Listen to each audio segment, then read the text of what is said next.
Pronto, vamos iniciar.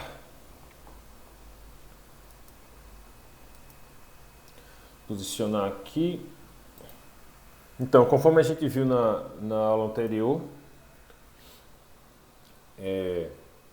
trata-se do capítulo 10 do livro Hardware na Prática. Passamos aqui rapidamente pela tradução da palavra setup, que significa configuração. E esse programa que a gente configura, ele vai fazer as propriedades, configurar as propriedades da placa-mãe. Tá?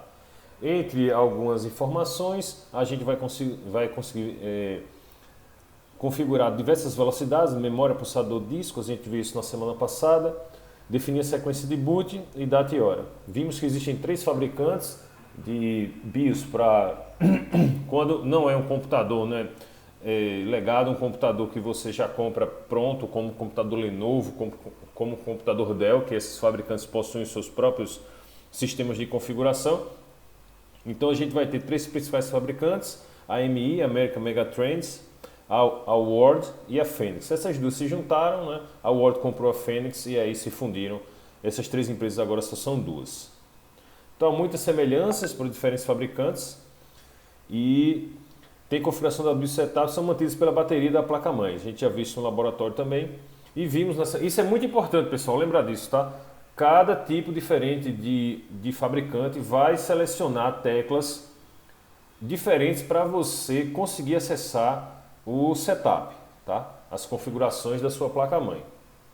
E alguns, como a gente viu também na semana passada, tem um botão externo só para fazer essa entrada no programa de setup, tá?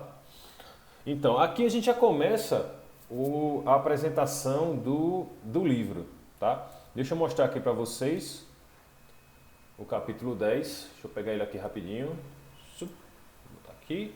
Botar aqui. Então, esse é o que já está disponível. Esse capítulo aqui ele tem 43 páginas, tá? Já fiz o escaneamento, já coloquei lá. E, pessoal, como é que você vai fazer o estudo desse capítulo? É mais um capítulo de consulta, tá? Porque é praticamente impossível você memorizar todas as informações de todas as telas, de todos os setups. Isso não é viável. Então, toda vez que você compra uma placa-mãe, na placa-mãe vem o manual da configuração de setup. Isso aqui é importante. Todos os recursos avançados que você pode ajustar, tá? Tudo isso vem no manual da placa-mãe. Então, é mais um capítulo para você fazer uma consulta. Você faz uma leitura toda do capítulo, são 40 páginas, vai requerer aí umas 2 horas de leitura sua. Tem muitas imagens e, como a gente bem sabe, esse livro aqui é um livro que adota mais a abordagem de computadores mais antigos, da década de 90, da década de 2000. Tá? Embora ele seja um lançamento de 2016, se eu não me engano, ele não teve muita atualização com relação às versões anteriores, às edições anteriores do livro, é de 2017. Mas o conteúdo dele continua sendo um conteúdo mais antigo, que é importante porque boa parte dos computadores que a gente vai fazer manutenção são computadores antigos, né? Os mais recentes vão demorar mais para apresentar falha. Então tá aqui, você faz uma leitura e a gente vai abordar nessa apresentação de hoje os itens principais aqui desse capítulo, tá?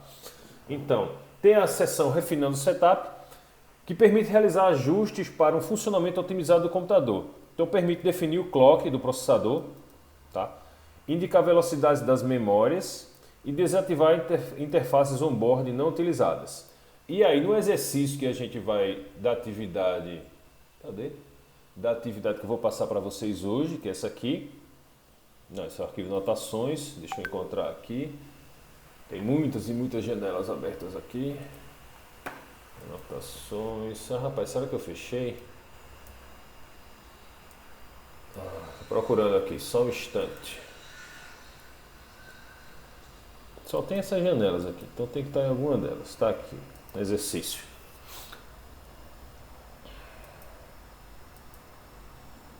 Aqui e aqui. Pronto. Então, a gente tem aqui desativar interfaces on-board não utilizadas. Então, nesse exercício que eu passo para vocês, já tem uma questão relacionada a dispositivos on-board, tá? Aqui, exiba também com prints as configurações de dispositivos de vídeo, áudio e network on-board. elas estão habilitadas ou desabilitadas? Justifique. Aí já quando a gente observar esse exercício todo, a gente explica melhor esse passo a passo aqui do exercício. Como eu falei disso aqui na apresentação, já resolvi mostrar logo para vocês no exercício, tá? Então, nesse item de refinamento de setup, a gente pode desativar interfaces on-board não utilizadas. Isso aí evita conflitos, a gente também já citou sobre isso, falou sobre isso na aula de semana passada. Tá? Então, nessas opções de refinar o setup também vamos encontrar as opções de vídeo. E aí, se você tiver diversas interfaces de vídeo, né, interface VGA, interface DVI, né, então você pode selecionar qual será seu adaptador primário de vídeo. Isso acontece muito até nas máquinas lá do laboratório. Quando a gente estava no laboratório, antes da pandemia, antes do lockdown, né, da quarentena, a gente, nas máquinas que estavam lá no laboratório, a gente tinha a opção de ou acessar através da porta VGA ou acessar através da porta DVI. Tá? E aí, se o monitor que a gente tivesse acoplado fosse o monitor VGA, que é a saída VGA, vocês conhecem bem, saída VGA, no formato D, de cor azul. Se a opção fosse o monitor VGA e a opção primária na BIOS que tivesse configurado fosse a DVI, que é essa segunda aqui, deixa eu botar para vocês verem também, interface DVI, que é essa aqui, tá? Então isso iria fazer com que o vídeo, as informações não fossem enviadas corretamente para o monitor, tá? E o monitor ia ficar escuro, não ia receber nenhuma informação. Então, a partir do momento que você configura, né, o adaptador de vídeo primário, ele vai ter que ter o casamento com o que realmente está lá plugado na placa-mãe, se tiver essas duas opções. Como são os computadores lá do laboratório, tem essas duas opções. Tá? Então, ligou o computador, o monitor está ligado e não está apresentando nenhuma imagem, uma das possibilidades é essa. Tá? A edição do setup é mais relacionada à resolução de problema. Tá? A gente vai ver mais à frente aqui na aula que você pode fazer a carga das configurações padrão e aí resolver todas as questões básicas de configuração. Mas uma vez que apresenta um problema, você pode resolver muitos problemas acessando o setup, tá? O programa de configuração das propriedades da placa-mãe. Esse é um exemplo de troubleshooting. Então, se você selecionar aqui o adaptador de vídeo primário de uma tecnologia e o monitor estiver plugado em outra, o monitor vai ficar escuro, não vai apresentar nenhuma imagem e aí você já se atenta poxa, vamos lá, naquela aula lá de dezembro o professor disse que isso poderia acontecer. Então já fica ligado com relação a isso aí. Então você pode setar manualmente qual vai ser o dispositivo, se ele vai estar plugado no barramento PCI, no barramento OGP, no barramento PCI Express, ou pode configurar também o modo automático. Tá? A partir do modo automático, a placa-mãe vai detectar qual é a tecnologia que está conectada ao monitor e já vai configurá-la sem necessidade de ajuste manual. Beleza. Então, ainda no refinando setup, nesse item aqui do livro texto, a gente encontra as opções de interfaces de rede. Permite que a gente habilite e desabilite as interfaces de rede. Geralmente, isso daqui vai estar nesse item, ó, Integrated Peripherals, periféricos integrados. Você entra nesse item aqui e você vai ter acesso à configuração da interface de rede. Então existem um conjunto de termos que você pode observar quando você vai fazer a configuração da interface de rede. Lá pode ter Ethernet Controller, pode ter MAC Controller, Network Controller, Onboard LAN. Qualquer uma dessas aqui vai representar a placa de rede onboard, que está plugada diretamente, soldado diretamente na placa-mãe. E aí, como a gente citou também na semana passada, se a tecnologia, a velocidade da placa-mãe on-board é de 100 megabits por segundo e você precisa de uma placa de rede mais veloz, não é? De 1 gigabit por segundo, por exemplo, você pode comprar uma placa de expansão, plugar no computador e aí você pode ter a opção de desabilitar a placa de rede on-board. Tá? Porque você evita até problemas. Ó, pode até acontecer o problema de você plugar o cabo de rede, né? Imaginando aqui uma situação que é cabeado, que não é wireless. Você pode plugar o cabo de rede na placa errada e aí você ficar sem conectividade. Pode gerar um chamado para o provedor. Né? O provedor vai até a sua casa, ele vai tirar o cabo da placa errada, colocar na placa correta e vai lhe cobrar a visita técnica. Isso já aconteceu comigo quando eu fazia visitas técnicas. Eu fazia parte de uma empresa chamada .x, que era uma empresa de consultoria de TI em Recife. E aí aconteceu uma vez a gente visitar, eu até me lembro, a casa do sorveteiro, cheirava a glicose lá, que vendia tudo quanto era de produtos para sorvete. E alguém tinha desligado a máquina e religado e tinha duas placas de rede e eles tinham plugado os cabos ao contrário. A placa de rede que vinha da conexão da internet estava na rede local e vice-versa. E eu cheguei lá, identifiquei isso, só fiz desconectar, conectar novamente e voilá, funcionou, né? Então pode ser que você evite problema desabilitando a placa de rede on-board, já que você comprou uma placa de rede mais veloz para equipar o seu computador. Tá? Então fica mais uma dica prática de por que realizar essas desabilitações dos dispositivos on-board. Deixa eu colocar vocês aqui para ficar olhando vocês. Cadê a janela do Meet? Cadê a janela do Meet? Esse negócio. Ocultar. Quando eu estou em duas telas aqui, a janela do Meet se perde. Deixa eu interromper aqui que ele volta. Cadê o compartilhamento? Tá aqui. Deixa eu botar aqui. Compartilhar de novo. Essa aqui, tela 2. Para vocês acompanharem.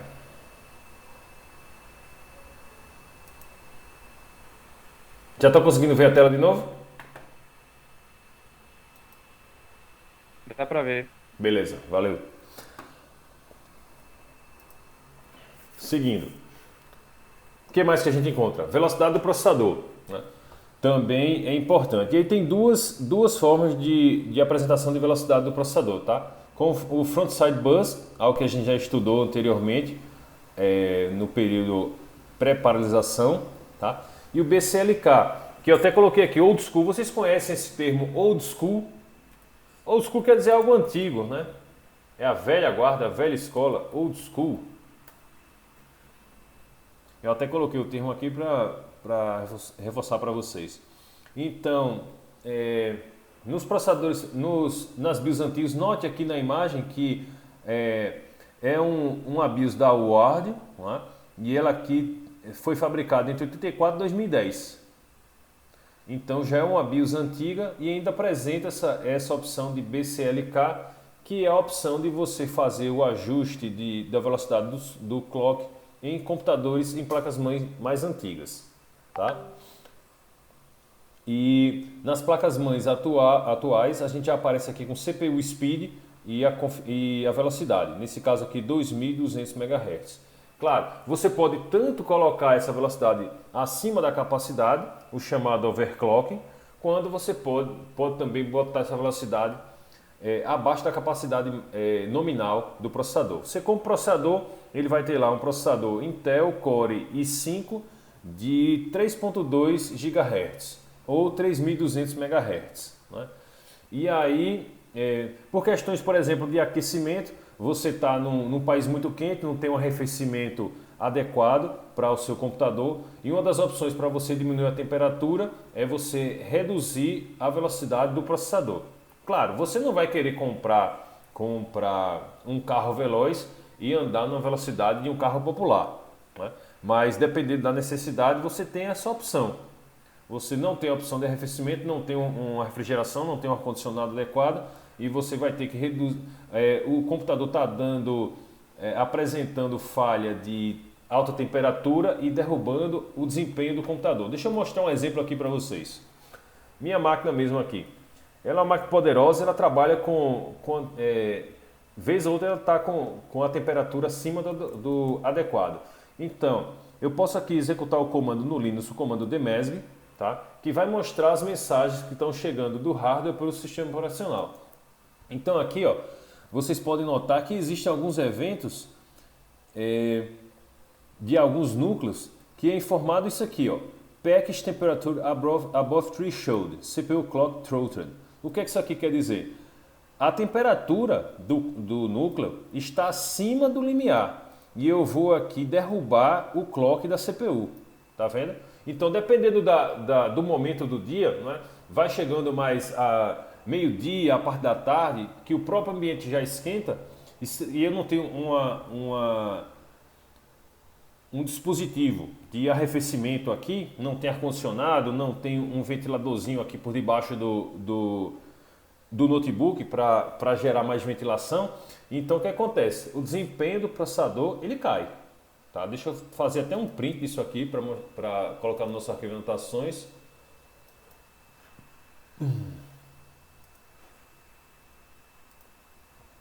Tá aqui. Ctrl A, Ctrl X, para mostrar para vocês um exemplo prático, né, da necessidade de fazer um ajuste fino no setup para evitar problema de temperatura. Cadê o nosso arquivo de anotações? Tá aqui. Esse é o do ano passado, não estou nem com ele aberto. Deixa eu encontrar ele aqui. Aqui. Só um instante, anotações. Pronto, esse é o nosso arquivo de anotações. Não, deixa eu botar aqui na imagem. Deixa eu registrar aqui a aula de hoje, que é dia 16, aulas 15, 16. Vou pegar aqui, continuação.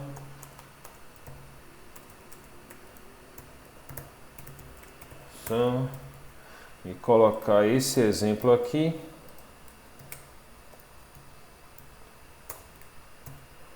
Porque é importante, deixa eu aumentar o zoom aqui para vocês verem.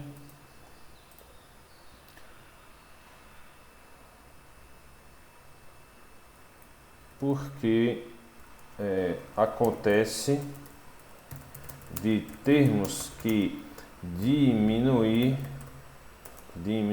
a velocidade de clock do processador no CMOS Setup. Eu estou chamando de CMOS Setup porque é o nome do capítulo, tá? Eu gosto mais de só Setup, chamar de BIOS, porque CMOS é só o nome da tecnologia da construção do chip, né?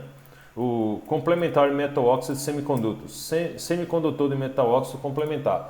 Esse é só o nome do componente químico, né?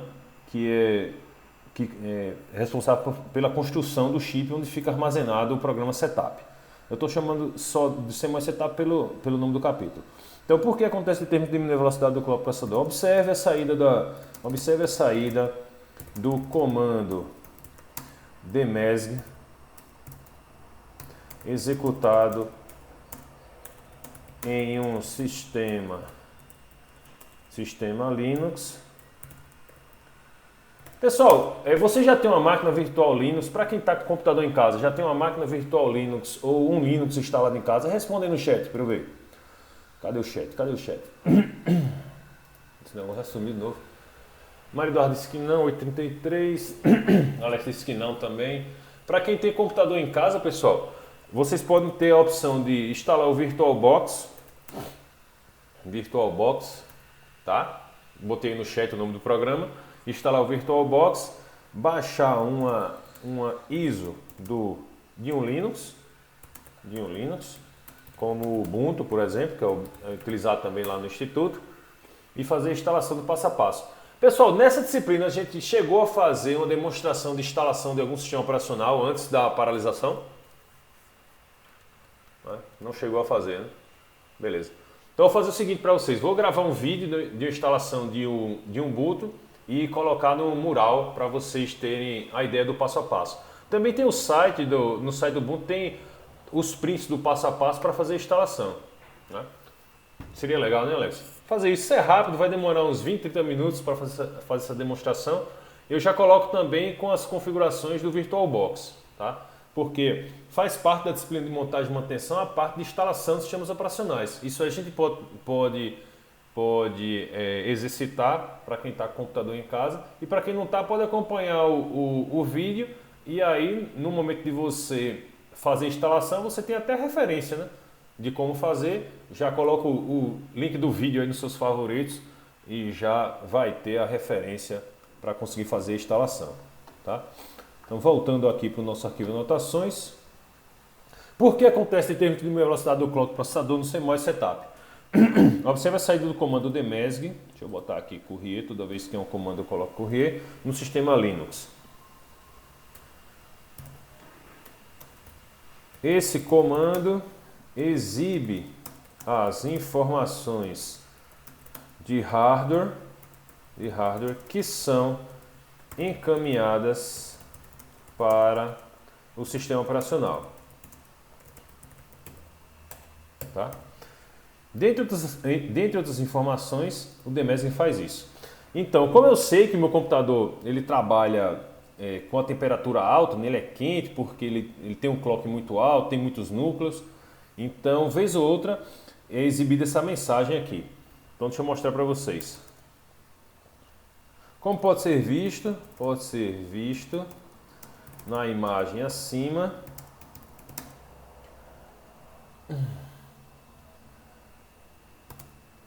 O núcleo 0, né, identificado aqui pela CPU 0,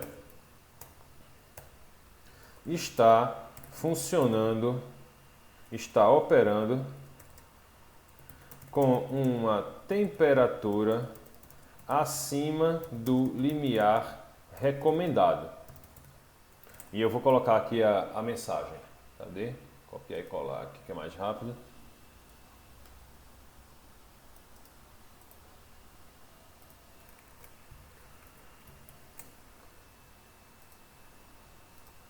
CPU package temperature above threshold, tá? Isso aqui quer dizer acima do limiar, above threshold. Então eu vou derrubar aqui, né, limitar o clock do processador. Isso aí pode causar danos a longo prazo, tá? Então a forma de você evitar esses danos é como a repetição desse evento, pode ocasionar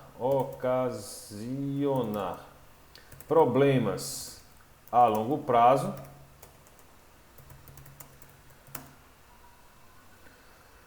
O operador da máquina, o operador do computador, pode optar por reduzir o clock do processador.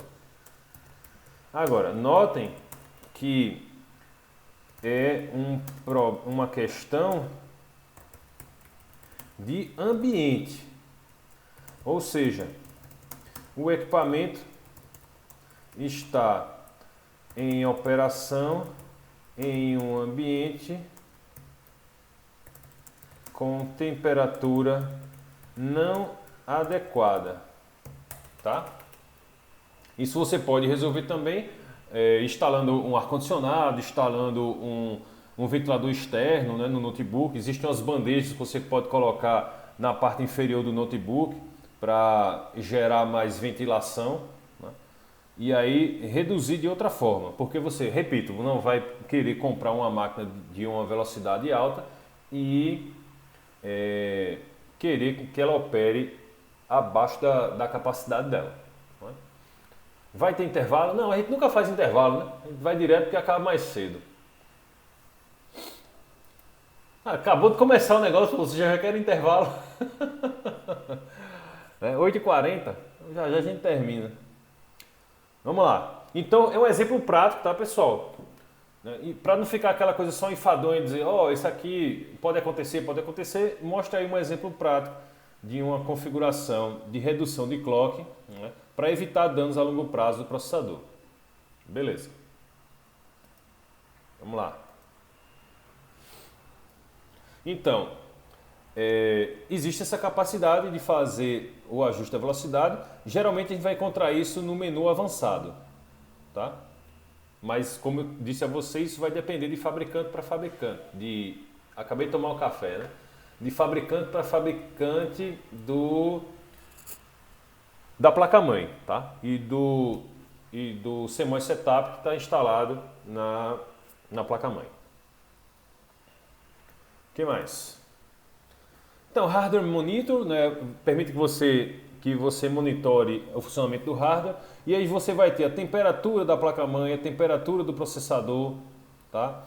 Vai ter aqui as voltagens que estão sendo entregues, isso é bem importante, tá, pessoal? Porque os pinos, né, e hoje o grid do processador, ele vai operar com uma tensão diferente, dependendo do pino ou do grid ao qual ele está conectado. Então, se essa tensão, né, a voltagem aqui, a tensão que é entregue, ela estiver acima da nominal, isso pode fazer com que as correntes elétricas sejam inadequadas, pode fazer com que a temperatura passe acima da capacidade do processador e pode queimar o processador. Tá? Então, é possível que você monitore as temperaturas e tensões a partir dessa tela de Hardware Monitor do CMOS Setup, tá? Do utilitário aqui do CMOS Setup. Aqui a gente também consegue ver o desempenho do cooler, né, do processador. Então aqui a unidade de rotações por minuto, né, RPM. E você consegue observar aqui se os coolers estão em funcionamento ou não. Nessa máquina aqui a gente tinha um cooler instalado para o processador, não tem um cooler instalado aqui no chassi, ou seja, no gabinete do equipamento, nem tem um cooler, né, a gente não está conseguindo observar aqui o cooler da fonte de energia. Pode ser simplesmente que não seja compatível aqui com a placa-mãe. Tá? Mas o cooler é muito importante também que o cooler da fonte de energia esteja em funcionamento. Então tudo isso a gente consegue acompanhar na tela Hardware Monitor, tá? Vamos lá. Outro item que a gente consegue configurar também, velocidade das memórias, né? E aí as opções mais comuns que a gente vai ter são as opções manual e a opção SDP, que é o Serial Presence Detection. Esse SDP, pessoal, é um chip que vem no modo de memória e que permite informar qual é a velocidade de funcionamento. Tá? Então, ou eu seleciono isso para que o modo de memória informe a velocidade, ou eu faço essa configuração manual, tá? Da velocidade da memória. Vamos lá. Então a gente muda de item agora do livro e vamos agora para a descrição detalhada dos itens. Tá? Então, o primeiro das telas que é detalhada é a tela padrão. Tá? Na tela padrão, a gente consegue fazer o gerenciamento de energia. Então, níveis de standby diminui o consumo de energia. Isso é bem importante, pessoal. A questão do gerenciamento de energia, tem um slide mais à frente que fala apenas disso. Tá? Mas, vamos imaginar, você está diante do seu computador e você foi almoçar. Então, o computador detecta que não tem nenhuma interação com o usuário. Não teve nenhum clique no mouse, não tem nenhuma tecla do teclado pressionada, você fechou o navegador, não tem tráfego na sua máquina. Então o que acontece? Dependendo do modelo de processador, existem diversos níveis de standby. Tá? Isso é tanto vantajoso, na economia de energia. Então você vai economizar energia, vai também não vai deixar o equipamento em funcionamento e ocioso, né? Você não está fazendo nenhuma operação naquele momento no computador, o computador está ocioso. No entanto, o processador está lá em funcionamento. Então, você pode até estender a vida útil do processador configurando um nível de standby mais adequado. Tá? Essas configurações podem ser automáticas, diretamente relacionadas ao processador. Eu me lembro que eu tinha um Pentium 4 na época e ele tinha 4 níveis de standby, dependendo do nível de interação com o usuário, com os dispositivos, né? Tráfego de rede, né? seja qual for a interação que está acontecendo ali com o processador, quanto menos interação houver, maior vai ser o nível de standby, maior vai ser a economia de energia e, consequentemente, maior vai ser a duração do equipamento. Uma vez que ele está ocioso, você pode reduzir o rendimento dele e estender sua vida útil. Tá? Então, nessa tela padrão, a gente também encontra o antivírus. Eu até coloquei aqui, ó, Boot Virus Detection. Tá? Monitora a gravação da trilha zero do disco, são vulneráveis a ataque. Então essa trilha zero é a trilha onde vai estar armazenada, por exemplo, o Bootstrap Loader, que é aquela tela, né, de inicialização quando você seleciona qual é o sistema operacional que você quer inicializar o computador. Então existem alguns vírus que atacam essa trilha zero do disco rígido e aí você pode deixar o antivírus da BIOS diretamente habilitado para fazer esse monitoramento. Tá? O que mais? Então essa tela, né, de Standard Setup CMOS, ela é bem... as definições de vírus foram atualizadas. Semelhantemente, é semelhante a diversos modelos de setup, essa tela de padrão, e aí você vai encontrar data e hora para fazer a configuração nessa tela, né, na tela de setup padrão. Você vai encontrar a ativação de Hyperthreading. A Hyperthreading foi o precursor da tecnologia de vários núcleos. Tá? Então, lá na década passada, na década de 2000, o primeiro sistema operacional que implementou o Hyperthreading foi o FreeBSD. Tá? Tem um sistema operacional chamado FreeBSD e permitia que você executasse atividades em paralelo. Tá? Então, hoje o que a gente conhece atualmente, que é a tecnologia de vários núcleos, que realmente permite que você execute diversas funcionalidades, diversos algoritmos, né? Diversos processos em paralelo, é a presença dos núcleos, mas isso aconteceu com o Hyperthreading. Repetindo, como esse livro aqui é um livro mais legado, né? Traz referências da década de 90 e década de 2000, que é importante para a gente, ele cita a presença do Hyperthreading. E aí você consegue habilitar ou desabilitar o Hyperthreading diretamente no setup. Tá? E aqui eu marquei para vocês verem essa opção. Então, Hyperthreading quer dizer processamento em paralelo. Tá? E hoje, atualmente, o processamento paralelo já é realizado através de vários núcleos. Relembrando, a gente também consegue visualizar aqui no terminal do Linux, através do comando top. Eu já mostrei o comando top para vocês em outra oportunidade. Respondem no chat. Já mostrei esse comando top para vocês. O comando top já, né? Beleza. Então, você entrou aqui no top, é um gerenciador de recursos. E aí você pode pressionar a tecla 1 aqui no top. Pressionou a tecla 1, ele vai mostrar aqui o funcionamento de todos os núcleos. Essa máquina é equipada com 12 núcleos. Eles são identificados numericamente do CPU 0 até CPU 11. E aqui a gente tem várias colunas, né? O que está sendo utilizado daquele processador, o que está sendo utilizado pelo sistema, o que está ocioso. Então vejam que boa parte dos núcleos aqui está com maior percentual em ocioso. Nenhum está aqui abaixo de 75% de ociosidade. Isso quer dizer que a máquina está subutilizada, ou seja, ela aguenta muito mais processamento. Tá? Esse é o top. Onde a gente consegue visualizar os núcleos do processador. Tá? E dependendo do setup, pessoal, você também vai conseguir habilitar ou desabilitar núcleos diretamente nele. Tá? Por exemplo, meu irmão tem uma máquina semelhante a essa. E na máquina dele não estavam todos os 12 núcleos configurados. Tá? Isso estava causando uma restrição do desempenho da máquina. E aí a gente habilitou todos os núcleos e a partir desse momento a máquina ganhou desempenho. Então esse tipo de configuração a gente também consegue fazer diretamente no setup. A ativação dos núcleos do processador. Eu fico feliz com 2 núcleos, né? Ei, pô, pode falar essas palavras aí não, isso fica salvo, pô. Credo, Tudo bem até agora, pessoal. Essa aula expositiva é mais para a gente ter ideia mesmo do que a gente consegue realizar aqui no setup. Segue o jogo. Vamos lá. Já na tela Advanced BIOS Setup, né, mudamos de novo de tela, a gente vai conseguir visualizar o Password Check, né, o pedido de senha para acesso ao computador. Se o Password Check estiver habilitado, A gente já falou disso na semana passada também. Quando você ligar o computador, só o fato de você ligar o computador para ele ser inicializado, já vai ser necessário inserir a senha. Tá? Isso é raramente utilizado. Porque como os sistemas operacionais apresentam a questão de fazer o login, você já tem a segurança de utilização do computador diretamente no sistema operacional. Tá? Na tela Advanced Build Setup, você também consegue configurar os níveis de cache. Se você vai deixar os caches habilitados ou não. Cache nível 1, 2 e 3.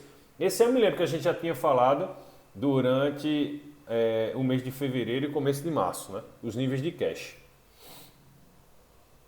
Então aqui a gente consegue visualizar, ó, nível de cache L1 512 KB, nível de cache L2 2 MB, nível de cache L3 24 MB.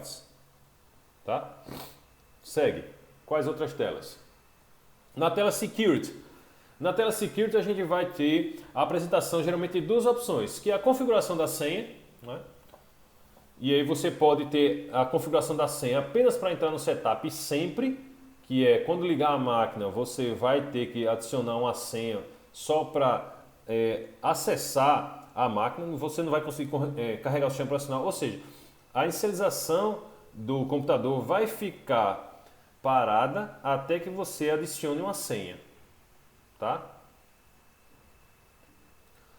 E aqui também você consegue habilitar o antivírus. Eu coloquei aqui duas telas, uma mostrando a configuração da senha do administrador. Você aperta Enter aqui, vai surgir uma tela para você inserir a senha. E se você vai ou não deixar o antivírus da trilha 0 habilitado ou não. Antivírus Protection, Enable, lembrando, né, Enable quer dizer habilitado, Disable quer dizer desabilitado. Tá? Isso também está sendo cobrado lá no exercício que eu vou passar na atividade que eu vou passar para vocês hoje. O que mais? Sim, aí mais algumas informações sobre o gerenciamento de energia. Tá? Existem algumas vantagens no gerenciamento de energia. Não só a redução de custo com a economia que você vai promover gastando menos energia, mas também no arrefecimento. Isso é muito utilizado em data centers. Tá? Então imagina a infraestrutura do Google, imagina a infraestrutura da Microsoft, imagina a infraestrutura do Facebook. Então são galpões enormes, né, repletos de centenas e centenas e centenas de servidores que consomem bastante energia.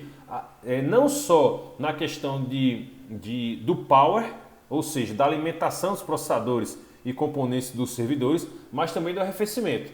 Então, se você tem um gerenciamento de consumo de energia mais baixo, você vai economizar tanto no custo para alimentar o processador, quanto no custo para resfriá-lo.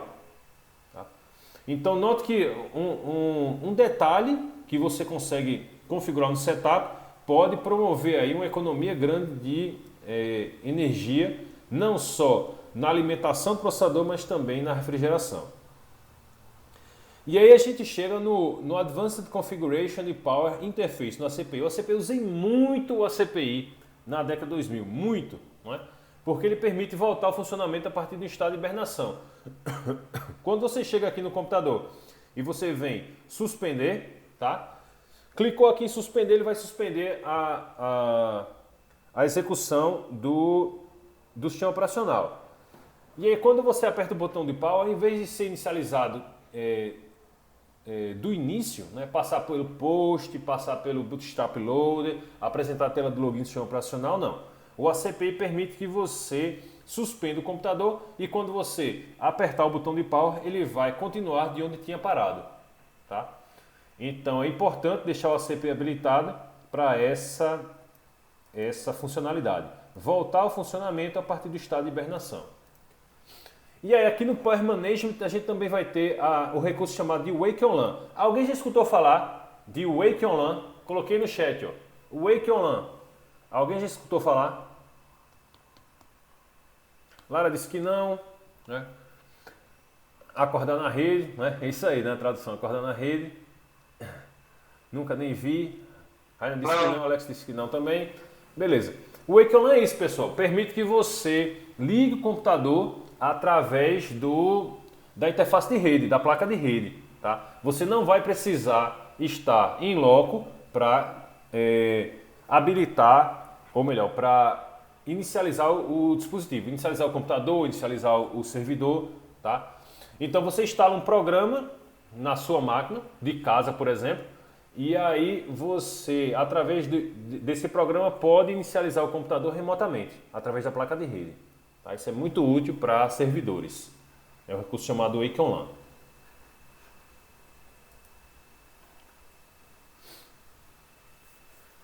E aí, pessoal, a gente tem a opção, todo o setup vai apresentar a opção de carregar padrão, tá? Carregar as opções padrão, Load Defaults. Configura os itens de forma mais eficiente possível. Então, ele habilita todos os caches, ele configura o clock do processador para o máximo. A memória em operação vai ser definida pela velocidade do chip, né, do SPD, que a gente viu no slide anterior. Então, você não conhece aquele setup, você está com pressa, tem que colocar a máquina para funcionar rapidamente, você pode ter a opção de carregar as opções padrão. E essa tela aqui mostra isso, né? Carregar opções padrão, sim ou não? Aí você coloca sim, todas as opções padrão serão carregadas, o que possibilita o ajuste mais eficiente possível daquela placa-mãe com os componentes que estão integrados a ela. Tá? E a tela a tela de saída, a gente já viu também no simulador semana passada, que tem opções geralmente de descartar as alterações e sair, salvar as alterações e sair, descartar as alterações e restaurar as alterações padrão. Geralmente são essas 4 opções que a gente tem na tela sair. E a gente chega no último item desse capítulo, que é a atualização de BIOS. E vocês sabem, pessoal, deixa eu até tirar aqui. Por que é necessário fazer uma atualização de BIOS? Por que é necessário realizar uma atualização de BIOS? Então, a atualização de BIOS vai fazer com que o programa setup seja atualizado e também seja atualizado o próprio chip. Se você compra uma placa-mãe e aí você tem a necessidade de fazer uma atualização de BIOS, o que é que vocês conseguem imaginar? Por que é necessário realizar uma atualização de BIOS? Fala aí ou escreve aí no chat. Por que é necessário realizar a atualização de alguma coisa? Para não dar ruim. É muito genérico essa resposta. Vamos tentar ser mais específico. Por que é necessário? Jonathan ainda não sabe por quê. Não consegue imaginar, não? Quando a gente atualiza algum programa, por que a gente faz isso? Para ter melhor desempenho, não é? Uma resposta é mais genérica, mas já está no contexto. Quando você faz a atualização para evitar bugs, boa, não é? É uma opção. Então foi detectado, passou por todos os testes de fabricação, isso é muito raro, não sei nem se isso acontece. Passou por todos os testes de fabricação da placa-mãe, mas infelizmente ela saiu com bug. Isso é que nem recall de carro, né? Então, por exemplo, teve um lote aí do Toyota Corolla que estava disparando o airbag sem colisão. Isso pode causar ferimentos, né? Na face dos condutores. Então é feito um recall para fazer a troca do dispositivo. Então evitar bugs. Não é? Acontece. O que mais vocês conseguem imaginar? Por que eu faço a atualização de um programa? Escreve aí no chat. Por que eu faço a atualização de um programa?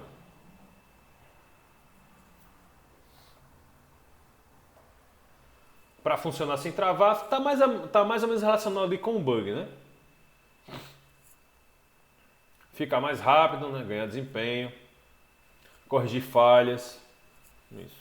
Resolver bugs, evitar problemas, sem ser com problemas, da parte de melhoria,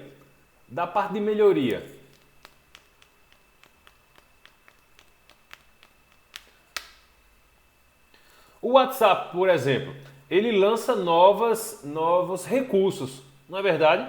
O WhatsApp ele lança novos recursos. Inicialmente, né, no tempo lá do Snapchat, o Instagram nem tinha, né, os stories. Aí o Instagram tentou comprar o Snapchat, não conseguiu e lançou os stories diretamente no seu aplicativo. Então o que foi que ele fez? Ele estendeu as características, ele se adaptou à nova realidade. Né? O Instagram rouba tudo de todo mundo. Verdade. Beleza. Então, é uma das justificativas, pessoal, além de resolver problema, que é a mais intuitiva, pelo que eu pude ver aí, né, da gente imaginar, evitar problema, ficar mais rápido desempenho, não é? Corrigir bugs.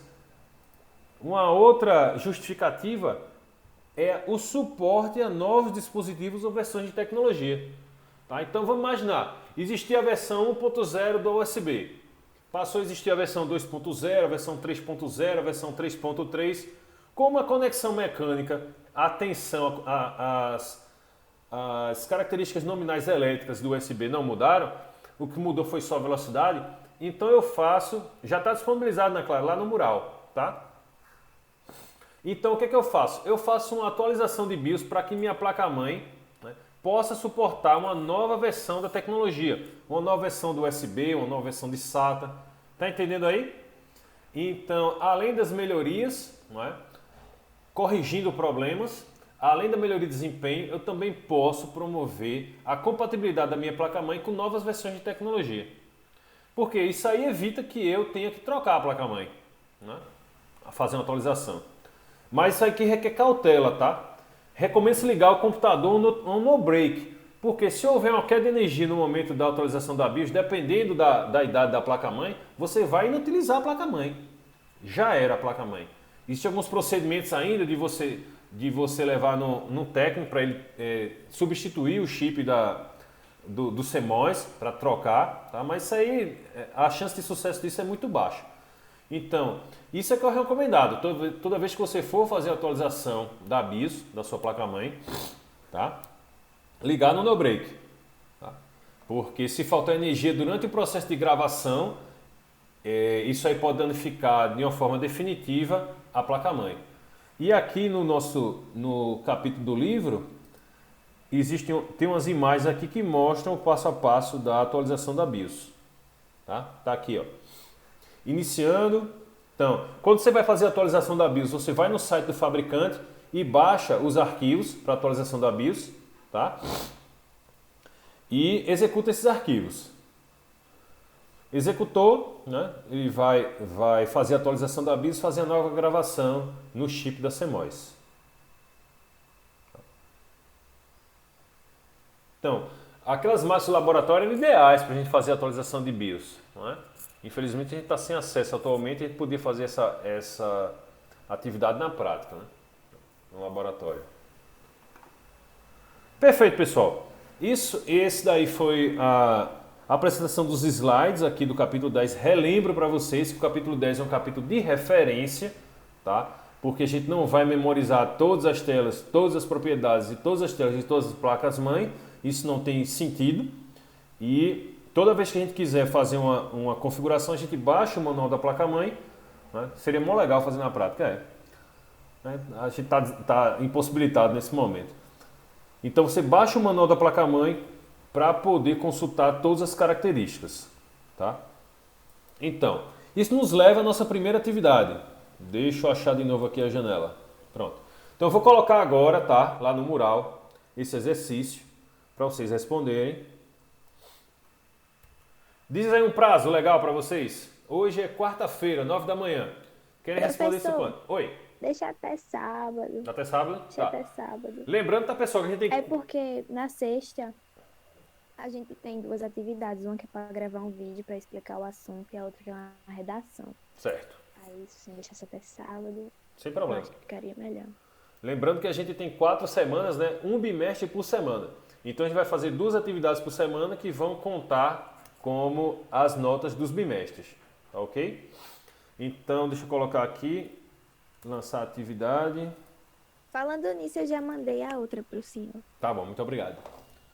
Atividade. CMOS Setup. Adicionar Google Drive.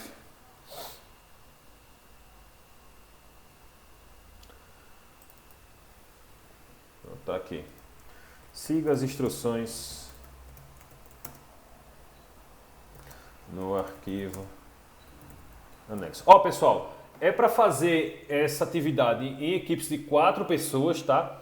E aí quando vocês forem submeter, todo mundo submete a resposta, tá? Então eu vou colocar aqui a data de entrega no sábado, que é Dia 19, tá certo. Vou colocar aqui uma hora boa, que é meio-dia, que aí ninguém vai dormir tarde. E ok. Então, seguir as instruções. Aqui nas instruções, a gente, grupo com 4 integrantes, informar os nomes completos dos integrantes no Google Documento a ser submetido como resposta. Todos os integrantes devem submeter, porque já contabiliza aqui no Google Classroom, tá? Devem submeter a resposta. Não é novidade para vocês, imagino eu, responder atividades no Google Classroom, né? Já é de praxe, né? Show. Beleza. Então, eu não sei como os outros professores fazem, mas quando eu passo trabalho em equipe, eu não consigo anexar os integrantes da equipe, né, para que eles respondam de uma vez só. Então eu peço para todo mundo submeter a resposta. É porque como isso aqui é de responder por extenso e a gente vai precisar de prints e tudo mais, aí, Raniel, eu até prefiro colocar assim, porque fica mais fácil até para vocês fazerem também. Não perde tempo lá anexando imagem no formulário. Eu acho que vocês perdem menos tempo assim, tá? Então, eu vou parar a gravação aqui agora. Cadê o Kazan? Professor, no caso, para responder nessa mesma folha, eu